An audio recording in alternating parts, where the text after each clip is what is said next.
10 Nights of Dreams. Natsume Soseki. Second night. I had a dream like this. Leaving the priest's room and returning to my own along the corridor, I found the paper lamp burning dimly. As I rested one knee on the cushion and turned up the wick, a flower-like piece of charred wick fell with a soft thud onto the red lacquered stand.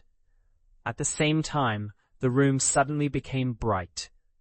The painting on the sliding doors was by the brush of Buisson. The black willows were painted thick and thin, near and far, and a cold-looking fisherman was passing along the bank with his bamboo hat tilted.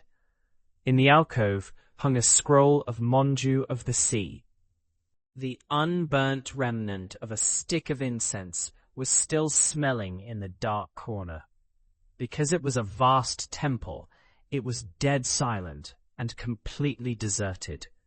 The round shadow of the round paper lamp cast on the black ceiling looked as if it were alive the moment I looked up. Keeping one knee raised, I lifted the cushion with my left hand, slid my right hand under it, and found it exactly where I thought it would be. Knowing it was there gave me peace of mind, so I adjusted the cushion back as it was, and sat down heavily upon it. As you are a samurai, there is no reason why you cannot attain enlightenment, the priest had said. He had added that since I was taking so long to attain enlightenment, I must not be a samurai. You are the scum of humanity, he had said. Ah, so you are angry, he had laughed. If you are frustrated, bring me proof of your enlightenment, he had said, and abruptly turned away. It was unforgivable. By the time the clock placed in the alcove of the adjoining hall strikes the next hour, I will definitely attain enlightenment. And show him. Once enlightened, I will enter his room again tonight, and I will exchange my enlightenment for the priest's head. If I do not attain enlightenment, I cannot take his life. I absolutely must attain enlightenment. I am a samurai. If I cannot attain enlightenment, I will commit seppuku. A samurai cannot live after being humiliated. I will die a clean death. As I thought this, my hand slipped under the cushion again without thinking. I dragged out a dagger in a red lacquered sheath.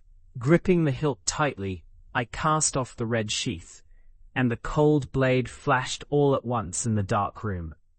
A dreadful energy seemed to escape from my hands with a hissing sound.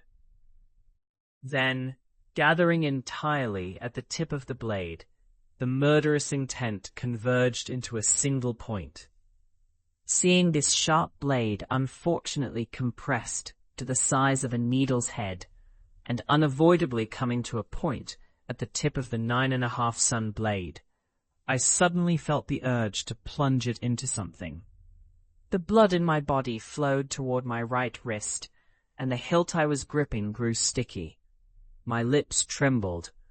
I returned the dagger to its sheath, drew it close to my right side, and then crossed my legs in the full lotus position.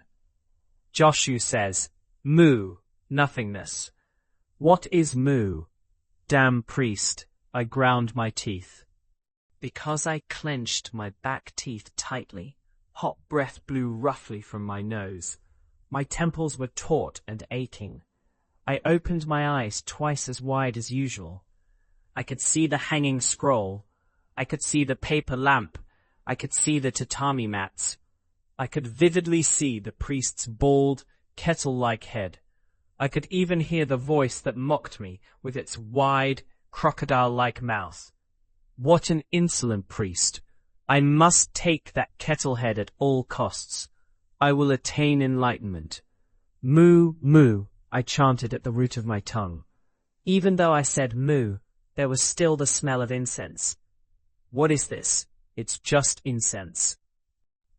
I suddenly clenched my fist and struck my own head as hard as I could. I ground my back teeth together. Sweat poured from both my armpits. My back became stiff as a board. The joints of my knees suddenly ached. I didn't care if my knees broke, but it hurt. It was agonizing. Mu just wouldn't come out. The moment I thought it was coming out, it immediately hurt. I was angry. I was filled with chagrin. I was incredibly frustrated. Tears fell in drops. I wanted to hurl my body against a huge rock and smash my bones and flesh to pieces in one go. Still, I endured it and sat completely still. I held back an agonizingly painful feeling, keeping it contained in my chest. That painful feeling lifted the muscles all over my body from below, desperate to burst out through the cause, but everywhere was completely blocked. A state of extreme cruelty with seemingly no exit. Eventually, my mind grew strange. The paper lamp, Buson's painting, the tatami mats, and the staggered shelves seemed to be there yet not there. Not there yet there. However, Mu did not manifest itself at all. It seemed I was just sitting there half-heartedly. Suddenly the clock in the next room began to chime ding. I gasped. My right hand immediately grabbed the dagger.